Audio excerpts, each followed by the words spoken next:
We like to walk and being able to see ahead. And we like to walk knowing in advance on which path we'll be walking. But in this pandemic, we don't see much ahead. And as we walk, we don't see the path very clearly.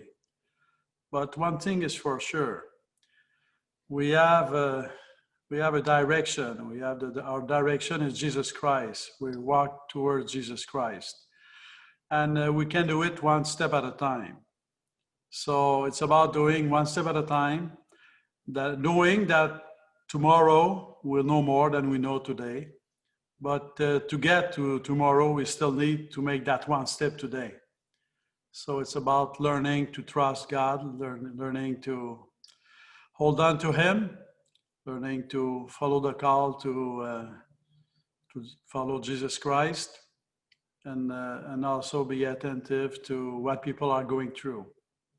So with Jesus Christ leading us, and with a sense of being compassionate about what people are going through, we'll find steps that we can make, and we'll make them together with a hybrid way.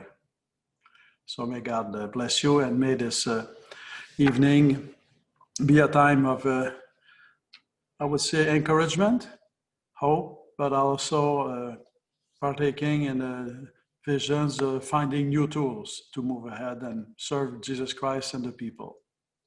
May God bless you. Thank you, Monsignor Christian. Grazie, because we speak Italian before, so just to use Italian words. And now I leave Isabel to start our section of going on with this hybrid pastoral approach.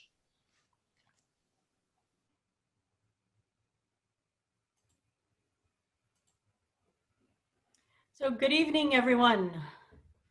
I want to, at the same time, get you to use some of your features on your account. So look for the smiley face or the reaction, and either give me a thumbs up and let me know how you're feeling, or a clapping, like let me know you're alive and well. Find that section, that option on your bar at the bottom. Okay, thumbs up. I'm getting lots of claps. This allows, excellent. This allows me to see that you're reacting, that you're learning to use the different features of Zoom. Excellent. Perfect. So today, we're going to be we're at session number 3 called Innovation. And later on at the end of the session, you'll know that we have already titles for session 4, 5, and 6, which we'll reveal to you. And they were built and are being built, you know, by working at answering all of the questions that you've provided to us. So we're really working with your comments and your reactions to build the future sessions. First of all, we had given you, as a team, we had given you homework last week. So I want you to be able to use the chat, or you can give me a thumbs up if you watched the videos from last week, if you shared them with somebody. Did you do that? Okay. Some of you. Who did nothing? Who did nothing? Okay, that's good. No one has done nothing. That's great. Who had a good conversation about this with somebody else? I'm glad. Excellent. Okay. And who has gone ahead and invited somebody else to participate in some of this? Excellent. Okay. We keep talking about hybrid ministry, and we keep saying we can't let it just be we can't let it just be virtual. We need it to be in presence also. So in presence also means to reach out to other people who have not heard the message and inviting them. If you are willing to spend your time and your evening in learning something, then it's worth having the conversation with somebody else. It's worth sharing the good news. It's worth reaching out to somebody else and say, hey, have you heard of this? Or I'm thinking of this. Or do you think you want to get on board and try something else? Oh, excellent. I'm hearing on the chat that some people are sharing it at their catechist meeting. That's wonderful. I'm glad that is happening. So let's move on to session 3. Today, we're advocating for transformation of program-centered or content-centered approach to a more person-centered approach. So what does that look like? We're going to be taking a look with 2 concrete examples, one taking from the faith education world of sacramental prep, and the other one from more of a social justice perspective and outreach to seniors. And looking at how in these 2 areas we can build something of a hybrid model of accompaniment. So we're looking at innovation. Innovation means thinking and doing like you've never done before.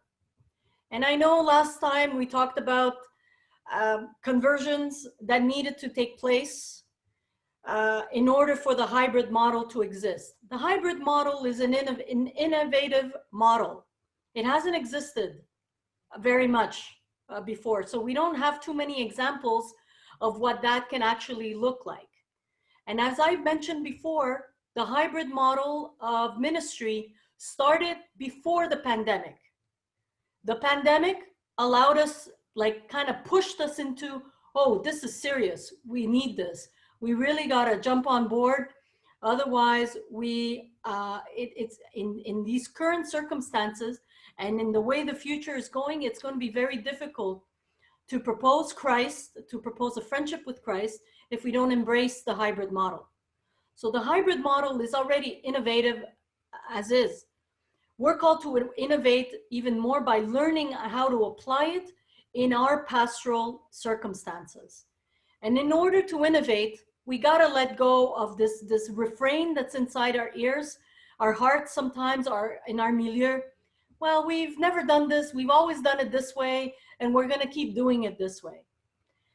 I think you've heard me say before that the status quo is not working. So we can't feel comfortable in the status quo.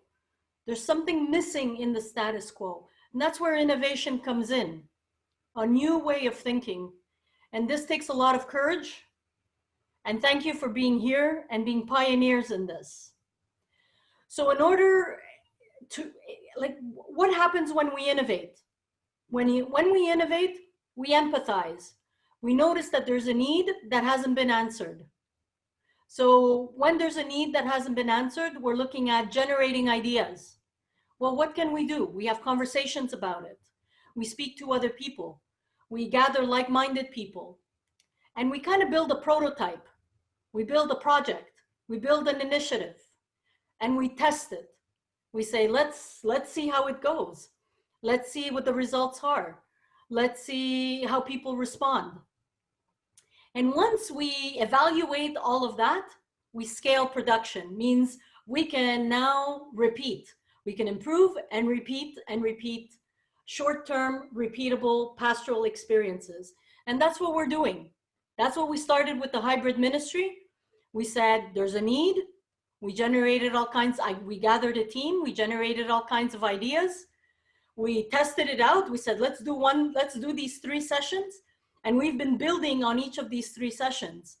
And I'd like to believe that with your input that you keep giving to us, each session is getting better and better. So innovation requires us to ask other people to give us feedback and requires for us to accept this feedback and be able to improve on what we are building. So it also requires a little bit of humility to be able to tell people, hey, we're trying this out. We're testing this out. We're going to be building even more with the feedback that you receive. Innovation requires leadership that is focused on inviting others to Christ always.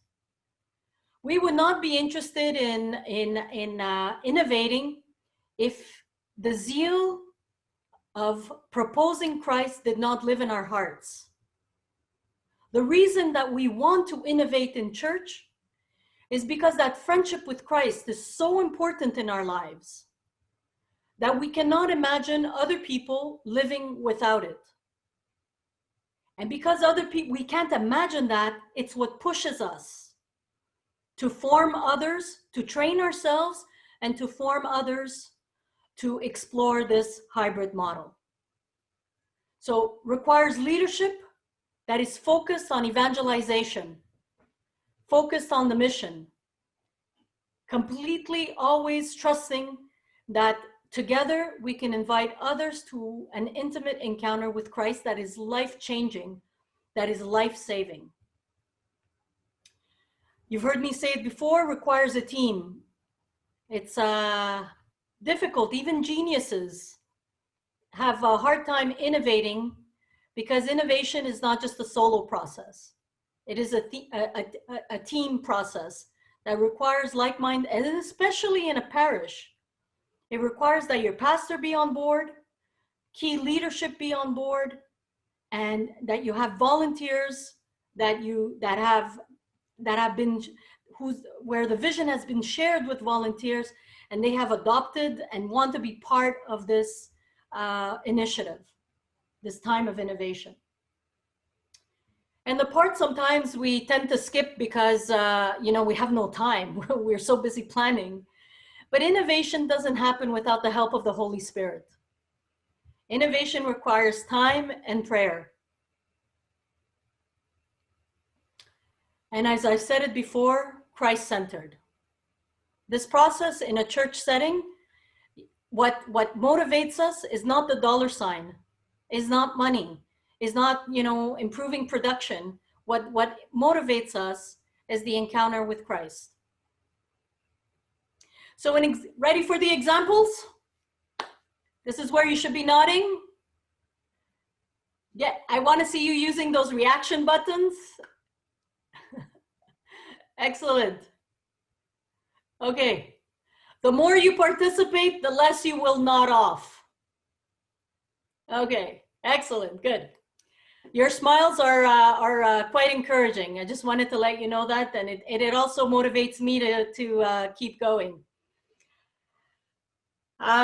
So the first model that the first example that we're going to talk about is the preparation and celebration of a sacrament of reconciliation for confirmation candidates. Anybody here doing education of the faith and specifically sacramental prep? Good. Okay. So this example may be helpful to you and your community. So let's look at how we've done this through a hybrid model. You may be thinking, well, how can we do confession in a hybrid model? We can't have confession through a screen. It's not allowed. Well, you'll see that this is not what we're proposing.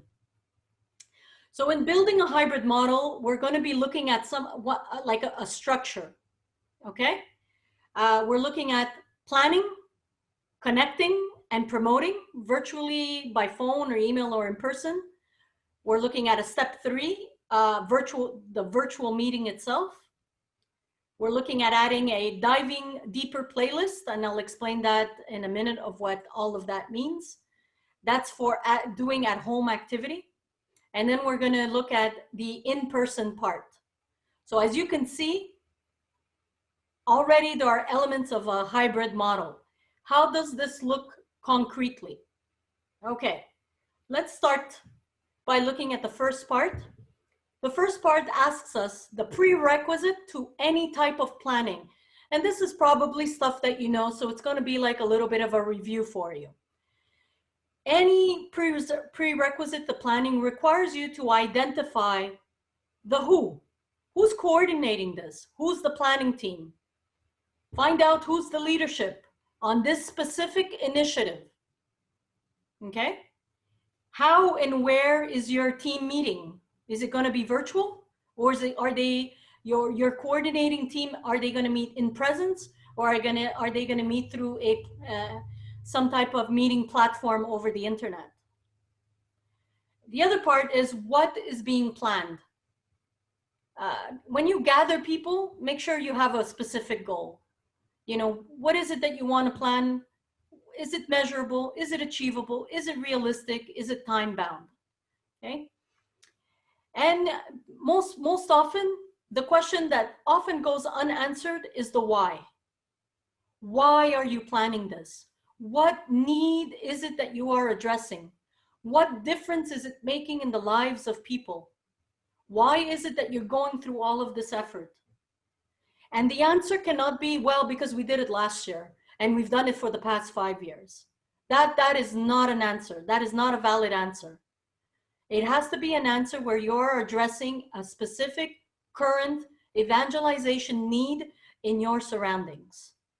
And the when is easy. You need a date when it's going to take effect. There are two aspects to the preparation that need our focus. One is the preparation of the activity itself, and the other one is the training of the volunteers who are going to run the activity. For the purpose of this example, I am mostly going to concentrate on the planning of the activity, the running of the activity itself, because we could develop a whole other aspect of the training of volunteers. I will not address that this evening. Both of these aspects can be done in the hybrid model. So in planning an activity, you know, we're looking at the same steps. We're looking at planning, connecting, promoting. We're looking at organizing a virtual meeting, diving deeper playlists, or in person. For the training of volunteers, because it is a more smaller group, we can do a little bit more of in-person gatherings. And we can also do we add a step called the virtual wrap-up, the evaluation. Sometimes we call it a postmortem. What you do after the activity to say, how did it go? What did we accomplish our goals? Who did we reach out to? What were parents saying? What have been the comments? And is this a repeatable effort? How should we follow up? All of that goes into the virtual wrap-up. Like I said, we're focusing on the activity itself. So in the first part 1, which is the planning, we are looking at choosing a platform. We plan the program. What platform are we going to use? Is it going to be Zoom? Is it going to be Google Meets? Is it going to be WhatsApp? Is it going to be Microsoft Teams? Just choose the technology that your parish is comfortable with, your community is comfortable with. That has to be a part of the planning. You need to choose the dates. Depending on how big your group is, I would, like if your group is 60, I would divide that into possibly 3 groups. If you can't do 3 meetings, divide that into 2 meetings. Divide it into smaller groups. Doing this type of celebration with 60 kids, at least for some of the virtual parts, can be a little heavy. So we schedule the first meeting with whatever platform you're using, and you obtain a link. Already, you need to decide, well, how will participants sign up? So there are a variety of platforms available online that allow sign up. Some of you are using Google, but you know there are others, Eventbrite or JotForms. We'll be taking a look at those types of tools at other moments. But you need to choose how people sign up to your event.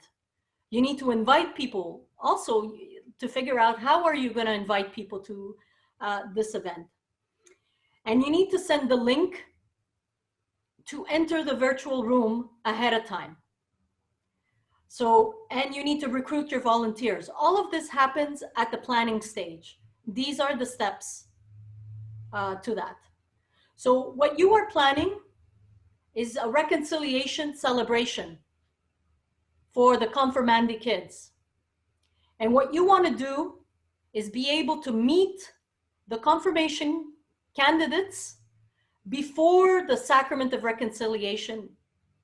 So you want to meet with their parents and the children and possibly the godparents. And you want to explain to them what's going to happen. and why it's important. So what I'm suggesting is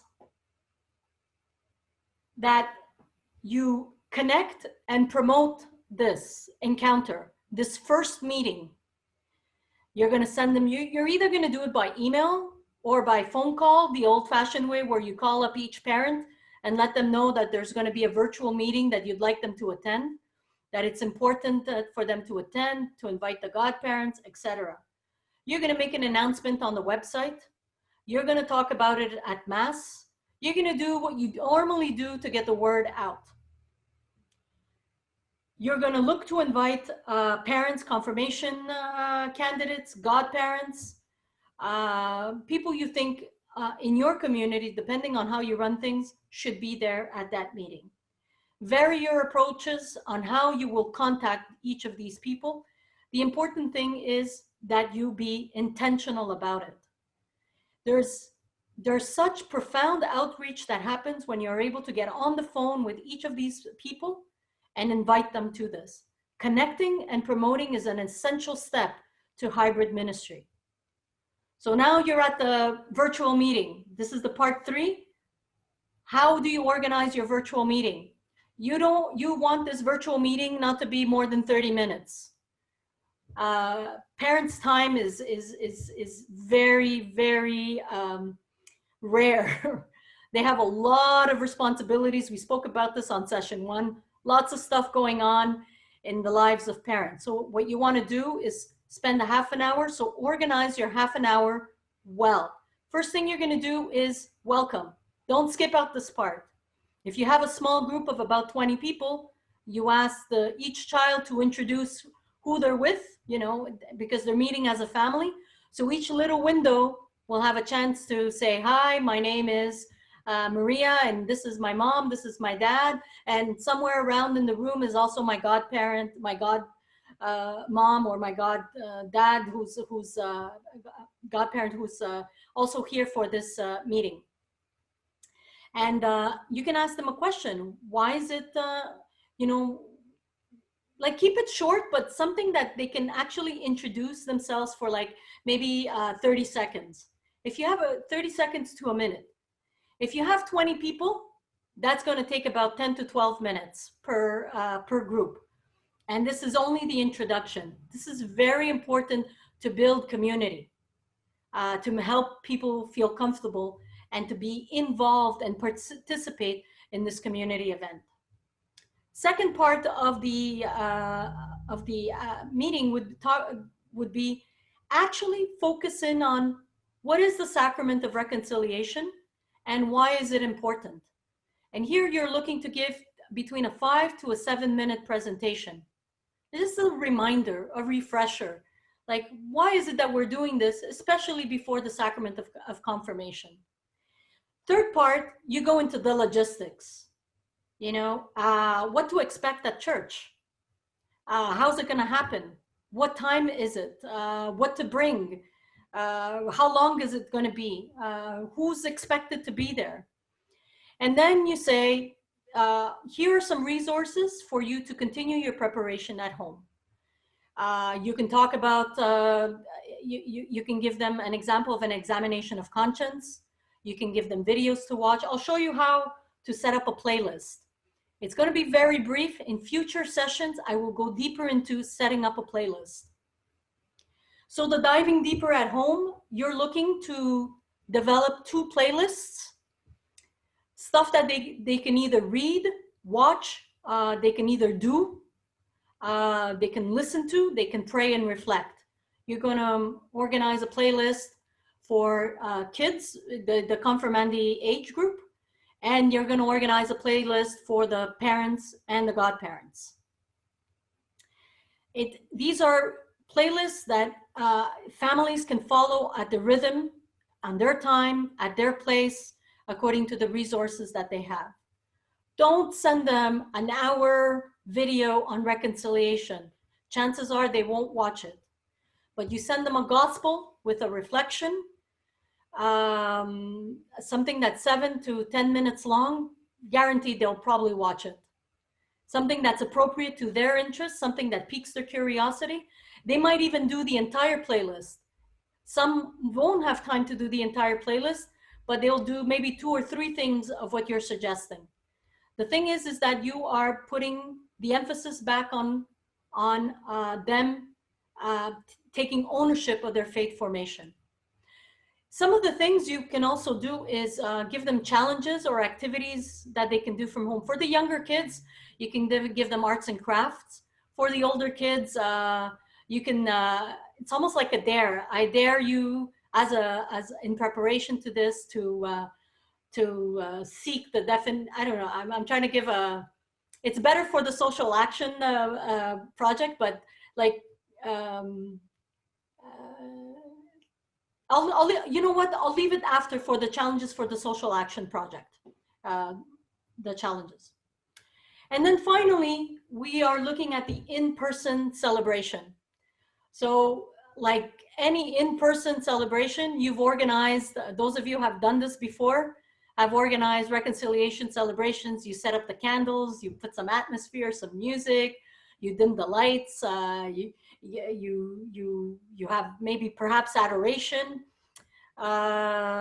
You set it up, but now you set it up using COVID sanitary measures. That's the part that has changed. And you have the volunteers, you train your volunteers to guide the process. Don't forget, you have to invite the priests, guest priests to come to all of this. And include in the liturgy time of adoration, your gospel reading, your examination of conscience, music, a symbol. Normally, when it's a group, if you're doing this for a group of 60 kids, you divide your Zoom sessions into 2 or 3, but it is possible, depending on the size of your church, that the reconciliation part, the in-person, happens all together. Okay, so it happens in synchronous time. How's that? Was that a more concrete example? I'm gonna get your feedback later, but I'm looking at faces. Thumbs up. Does that make sense to you? Do you think that this is doable in your milieu? Okay, I want to hear you on your chat if it's making the hybrid model a little bit more concrete. Example 2, we're taking a look at a whole different other target audience.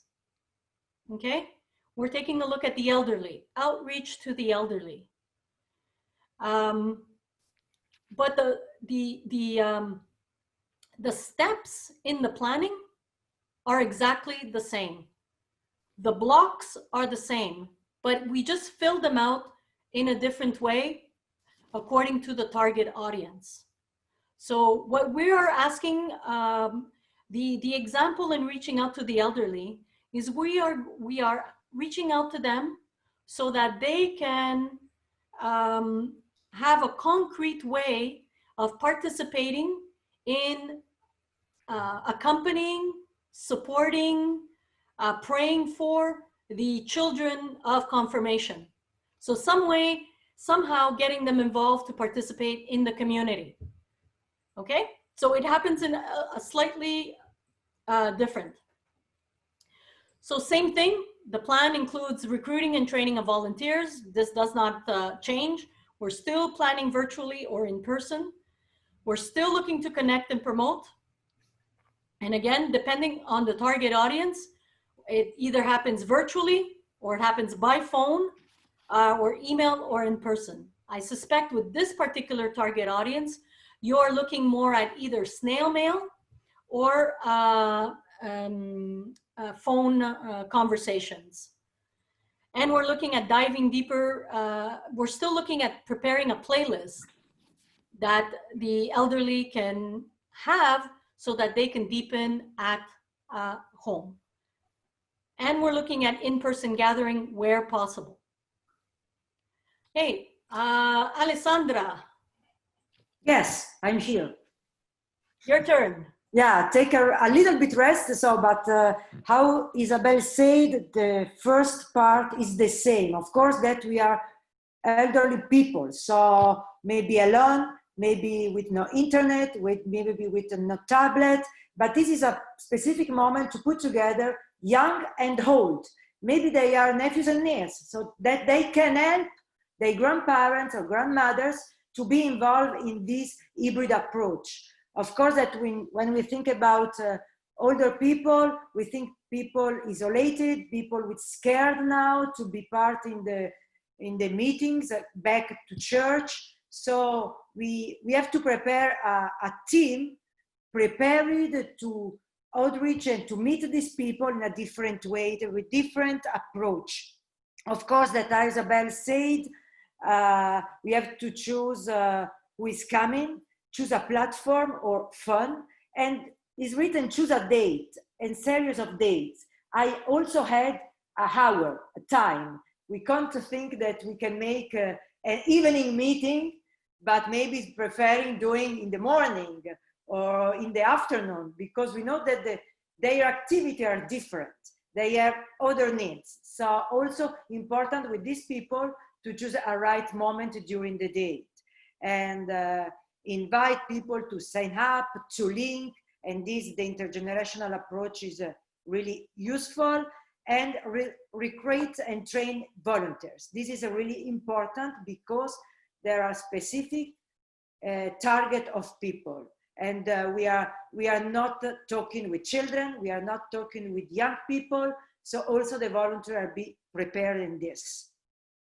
If we go in part 2, we are going to connect and promote. As Isabella say, we call, we prepare, we send card, send email, make announcement mass. Maybe we have a list of these people, of old people. So we know where they live, their address, we announce the activity. An example, we bring you food, we bring you a cake, we bring you something, a gift or a letter that the children at the catechism, they prepare for you, and you prepare a letter for them. So we can think a different moment, a different approach, and we choose a date where we can meet each other's. If we go to part 3, this is a virtual meeting. Isabel called this a virtual meeting, and we put / or fun meeting, because we have to take care that not all people have a smartphone or a Wi-Fi or a tablet, or they are not able to use it. But it's important to not skip this moment, this virtual meeting or fun meeting activity. We can prepare a rosary for them, we can send a specific rosary or specific prayers, or a list of the confirmation candidates, and they prepare something for them. The older prepare something for the candidates, so they meet each other. They are involved with this activity that are part of the community. And we prepare a date where we can go to visit them, maybe with all the distance, with a mask, or maybe they can make a mask for the children. They can prepare something for them, and we can share some gift, some present with them. And they can do this at home. So we can have 1 month to preparing something, to sharing after, and always be in contact with these people. Never let them alone. Only have a group that start to call them, not every day, but 2 days a week, 3 days a week. Don't forget, our meeting is coming. Don't forget, we are coming this date. You put in the agenda, please don't forget. It's normal. But this is something that feel these people be involved and not alone. With these people, we have to share more that we can.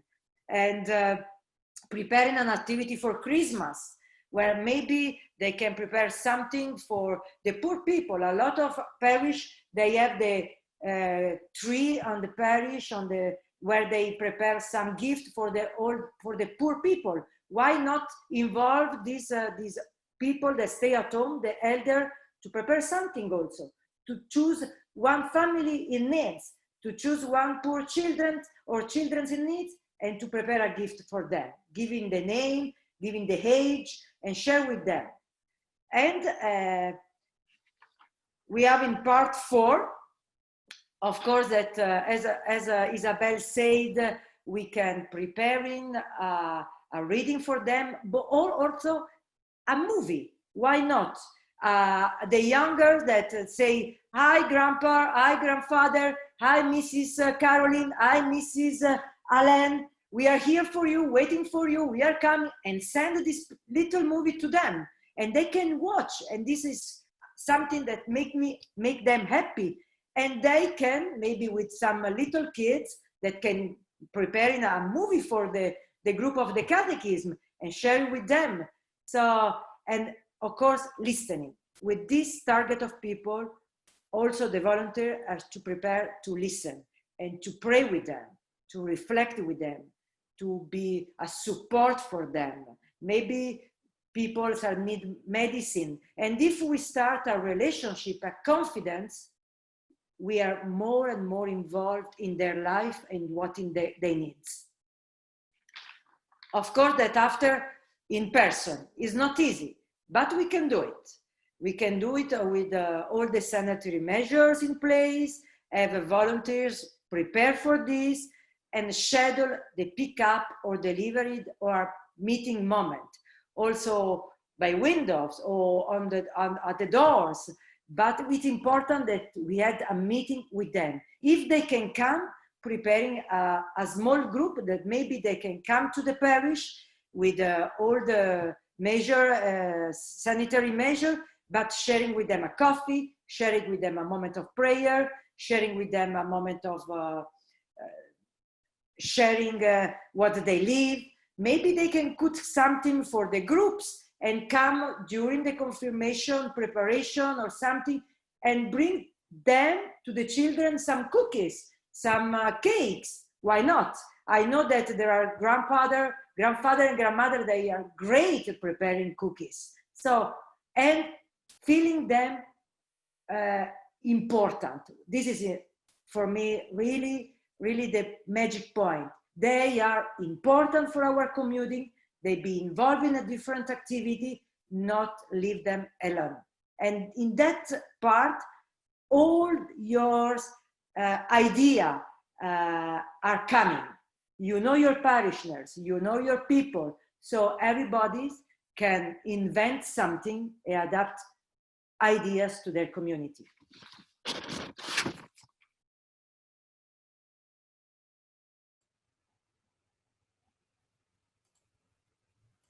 The idea being always that what we're trying to do as we build this hybrid model is to integrate 3 faith-forming environments. The life of the person, meaning their age or their peer group. So doing something with young people, or elderly with the elderly. Then integrating the aspect of their family. And then making it intergenerational with the rest, also with the rest of the community.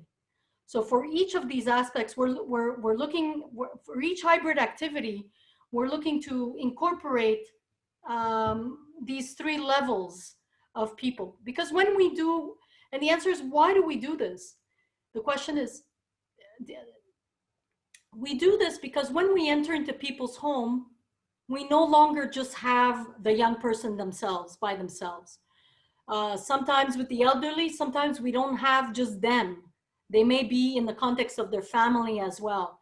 So we have to get the family involved. And we have to get the whole aspect of it being intergenerational. This is like the normal context of growing up. You know, gone are the days where we think we just have the child in front of us and then that's it. We already saw that status quo was inadequate. We knew that we already knew this before the pandemic, that if we don't have the parents on board, having the child on board is not sufficient. We need the child, the parent, the intergenerational aspect, the rest of the community on board. You've probably heard me say it at some point, it takes a village to raise a Christian. It takes a community to raise a Christian. Some of the aspects that I'll probably go in deeper at the other sessions. In the examples that we gave you, some of the stuff we did it in synchronous time. Synchronous meaning we did it where everybody was together. And we're used to forming people that way. They come to our church hall and they're all together. So we're used to doing the gathered activities. But in some cases, we're being asked now to think of non-gathered activities, asynchronous, where people learn on their own. So this is a new way of looking at faith formation. And we're seeing plenty of trends out there where people are learning stuff on their own. They're not learning it in a classroom with other students. Even the younger generation is not learning it in a classroom. They're clicking on playlists, on videos, on TED Talks, on all kinds of stuff, and people are just learning on their own at their own time. So asynchronous. I think combining what I said at the last encounter and this one, what I want you to retain out of this is we are looking at building micro-learning experiences. Gone are the days when people can sit for an hour and listen to a topic. They'll listen to the hour of that topic, but if it's broken down into probably 5 to 6 parts, you know, videos or teachings or moments of 5 to 7 minutes with a break, and then another micro-learning experience and a break, and another micro-learning experience and a break with a different diving deeper activity, going deeper activity. So in the next sessions, we'll take a look at a mix of methods and medias and different learning apps. I won't touch that on this. I'm giving you a scoop for the next one. What we've done to summarize the process that we've been through is we focused on a goal. We integrated faith-forming environments. And we're looking at the next step approaches is designing faith formation and seasonal menus. So designing faith formation in our communities for maybe the next 3 months and see what can happen for different age groups in our parish. What can we design for them for the next 3 months? Or if for what I would encourage at this stage is Christmas is coming. The season of Advent is not too far away.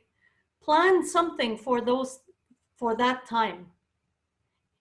One of the things that you've probably noticed in the examples that we gave is that it takes time to be planning a hybrid model, because not only do you have to focus on the in-presence event, you need to focus also on the preparation to it that's done virtually. And it's a whole new way of breaking down the event that you probably normally would have had into smaller little steps. So you're right, it does take a little longer. There's different details. There is a bit of a learning curve to organizing the hybrid model, but I think in many ways it'll be more effective. In many ways, I'm gambling on the aspect that it will reach out to people that you have not been able to reach out to before. We're gonna jump into the sharing in a bit. In the sharing today, I want you to look at the question, what do you need in your community to be able to innovate?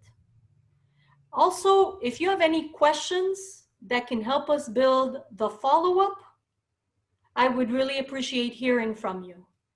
What is it that you're looking for specifically in order to help you innovate in your parish? Okay, please, if you can, try and stay away from, oh, I need my priest to convert. I need my priest to change. Oh, the parents in our parish need to change. This is not, I don't want it to be, for this occasion to become a way to complain about the status quo. We know the status quo is not working.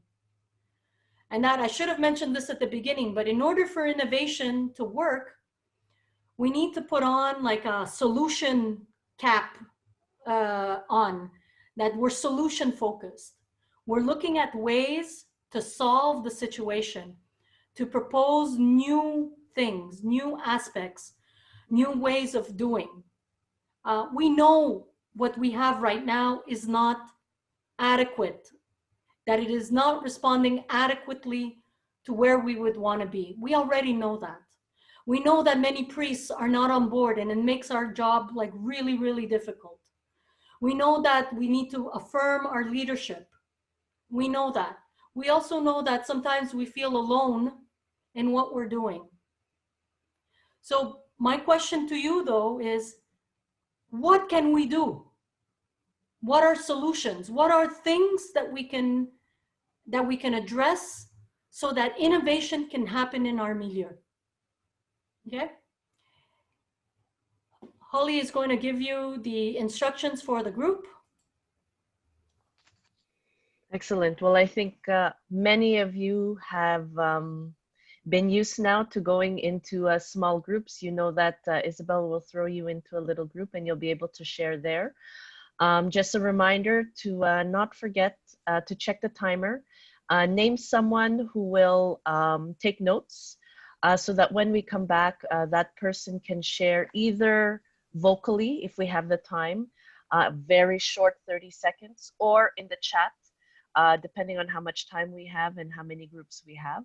So please name someone who's going to take notes, and don't forget to check the timer. Name someone to make sure that everyone has a chance to share, because what each and every person shares is very valuable and is a richness to us all. So in a few moments, Isabel will be able to put you in a small group. Okay, and today we're looking at 17 minutes of sharing. Excellent. Okay, I think I did it. Let me see if this worked out.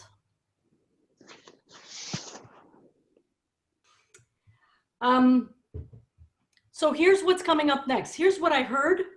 The key word is innovation and being intentional. I put them in red because we are looking at doing something new and being intentional about it. Okay. Some of the other things that you'll read on here is, we spoke about it last week, where we know that we need to recognize technology as a tool of evangelization. But evangelization comes first. The fire in our heart of having met Christ needs to be there first in order for innovation to even be a possibility. And so if in your parish people are not on fire, then we need to get on our knees and pray that people become on fire. We need to be sharing witnesses of our own personal faith. We need to ask the Holy Spirit to touch people's heart. Okay? Innovation doesn't just happen like this. It needs to be led and guided and pushed through the help of the Holy Spirit.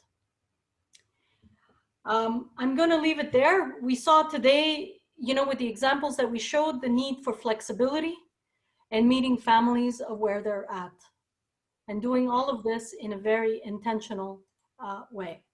So what's coming up next? Our next sessions, take the dates down. You will need to register again for these sessions, please. Our website is back on. Hopefully no more crashes. We've had 4 of them, but now it should be stable enough. We found out what the issue was, so it should be ready to receive your registrations. So we are looking at, again, looking at practical tools for hybrid ministry. We're going to take a look at simple tools that can help you build a hybrid model. So that's part 1 and part 2. It's going to be both in French and in English on the same night, because we're only going to do 1 hour of, there will not be any group sharing. It's just taking a look at the practical tools, and with a question and answer period in a large group. And I'll try to address specific situations individually. Part 2 is November 4th at 6:30 for the English session. Next, here's the exciting part. This is the part where I'm most excited about, is we are going to open up blocks of individual coaching, individual team coaching. So we're going to open up blocks during the day or during the evening, and the team is going to make themselves available to meet with you and your team, your pastoral team. We're not going to be meeting with individuals. So once you have your team, the people who are going to help you work together, we will meet with you to discuss, to help you in building one of your projects, to coach you into that, into building an activity that you're looking to do. And we'll give you some pointers of some of the things that can be done. It'll be tailored to your specific situation. If you need a second session, we will be happy to schedule a second one. If there are two teams in your parish that want to take advantage of it, you can register 2 teams per parish. But the idea is we really want to be able to dedicate this time to teams individually. What's a team? Oh, you're going to ask me, so what does it take to be a team? I'm going to say it takes the leadership of your parish. Who are the movers and shakers that are going to get the team done, the activity done? If your parish priest needs to be involved and you require him to be involved, then he needs to be part of that team meeting. If he is normally not involved and you do it without him, then come without him. But if at some point he's going to be involved, invite him to come and persuade him, bribe him, pray for him. If you invite him gently and nicely, I'm sure he will be happy to oblige. If you have volunteers that are going to be helping you out, these are the people that should be part of your team. So we look forward to hearing from you again. If in the sessions that if you have specific tools that you're looking for, please just drop them into the chat right now. Like example, I'm looking for tools to collect emails and form a database. If that is what your need is, then just drop it in the email and we'll do a little bit of a search for you and try to get that out. Once again, your homework for next time, for the next session, is talk about what you've just experienced with your team. The session should be up by Friday at the latest. And share the material. Share the material with somebody and invite another person. Bring somebody with you to the next session. Or get together on a Zoom and watch the other videos together and have some type of a sharing with your team. It's hard, it's very difficult to move on to the next sessions if you do not have a team that has been following what you have been following. So you need to surround yourself with people who are speaking the same vocabulary. And that is it for me. I give it off to the Archbishop. Just looking for his picture on there he is.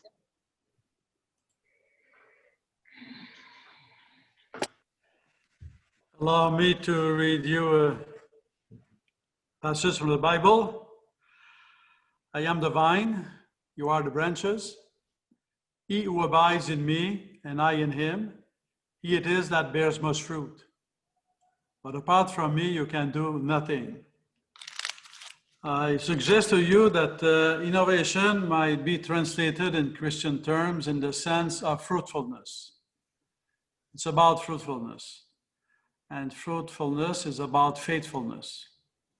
So let us ask God, the Holy Spirit, to guide us on the path of faithfulness to Jesus Christ and on the path of fruitfulness, which is a gift from God. And maybe with a question that we could have for each one of us is, we talk about being intentional.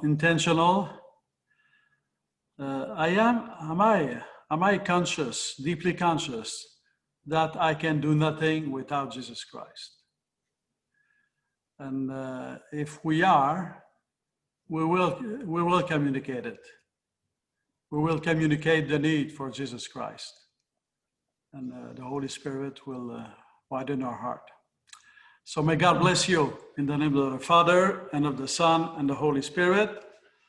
Thanks be to God for your presence, collaboration, participation. We'll meet again.